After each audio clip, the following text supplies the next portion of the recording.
এইচএসসির স্থগিত পরীক্ষার সূচি প্রকাশ।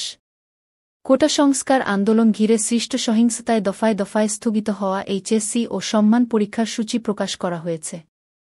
বৃহস্পতিবার ১ আগস্ট ঢাকা শিক্ষা বোর্ডের পরীক্ষা নিয়ন্ত্রক প্রফেসর মো. আবুল বাশারের সই করা রুটিন প্রকাশ করা হয়েছে।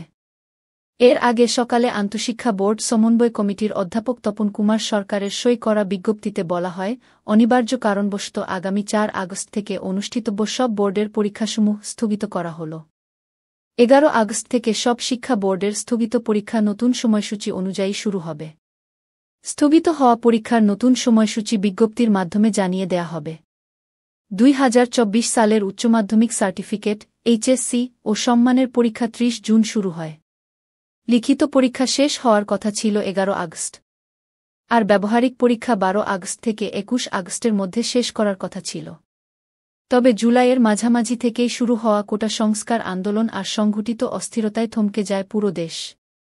সংঘাত সহিংসতায় পুরো দেশের সব ধরনের শিক্ষা প্রতিষ্ঠান বন্ধ ঘোষণা করা হয়।